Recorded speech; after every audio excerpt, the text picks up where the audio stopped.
it's actually kind of symbolic because the first coach of the Butterfield Overland Mail route departed St. Louis on September the 16th of 1858. On September the 17th, sometime during the evening, it passed on the very road that I'm standing on right now.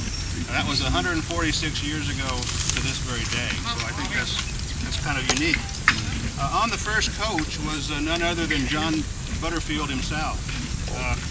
The previous year, he'd been awarded a $600,000 contract by Congress to carry all letter mail from St. Louis and Memphis to San Francisco. Another passenger on that first coach was a newspaper man by the name of Waterman Omsby. He was with the New York Herald. And let me read to you how he described his trip through northwest Arkansas. He said, "We kept traveling all day and night. Our way during Friday afternoon and evening being through extremely dusty, hilly, and stony road." As you can see, especially if you were to walk on down this historic Butterfield Stage route, the wire road, the Trail of Tears, it hasn't changed in 146 years. 23 days into the future, after the coach passed this very spot, Butterfield, Omsby, and the mail they were carrying arrived in San Francisco. 5 short years, however, into the future, the Butterfield Stage route came to a dramatic end. The nation was within Civil War. The Civil War broke out. It put an end to the Butterfield route, and all Butterfield coaches stopped. However, before, even though it was short-lived, it did something for the first time in the history of our nation. It united us from coast to coast. The first time that any route people could contact folks in New York, could contact family out in the goldfields in California via mail through the Butterfield coach. So I guess, to me, I kind of like to look, sometime last night, and about 146 years ago, you know, the dust that rose and fell under the wheels of that coach settled back down on this road. And I think it's pretty interesting that here today, in just a little bit, this coach is going to raise that same dust. I think so. If you look very, very closely, I think you'll see that same dust being settled back there on this ground.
Howdy, my name is Marshall Mitchell, and I'm here with my old saddle pal Dobbin. I'm the singing cowboy, and we just travel around singing songs and telling stories.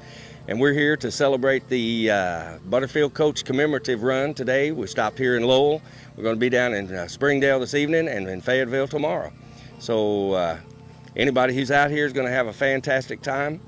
If you're not here, you'll hear about it. So hopefully we'll see you somewhere along the dusty trail. On this Gerald station, cross our own, the rail rolling down. It's time to go. It's time to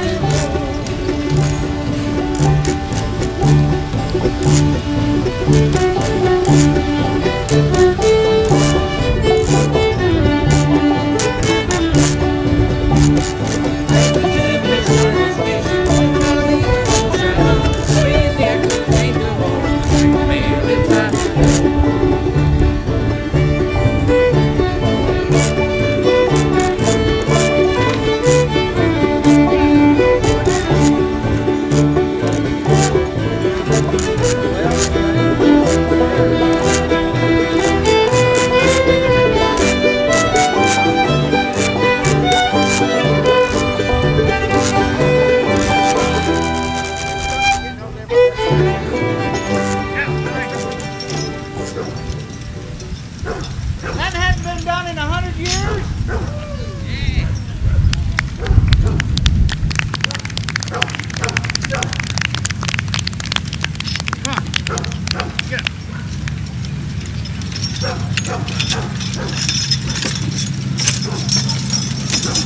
Well, we've been real excited about the Heritage Trail ride. You know, to think about the history of actually reenacting we're here September 18th, 2004, where the first stop was September 18th, 1858. And, you know, it just gives me chills to think about history as being reenacted and actually being replayed. And, you know, we probably have more horses here than have been here in years and years, and we hope through the next several years, as we look for the 150th anniversary, that we may have 200 outriders or so, and just fill this place with horses and cowboys and people that enjoy history, and we'll learn more about the Butterfield. The Heritage Trail partners, they're just right along with our vision, and we were excited to have such a group of outstanding individuals that wanted to help us with our vision, and we can in turn help them with theirs. So everything just sort of fell into place for us.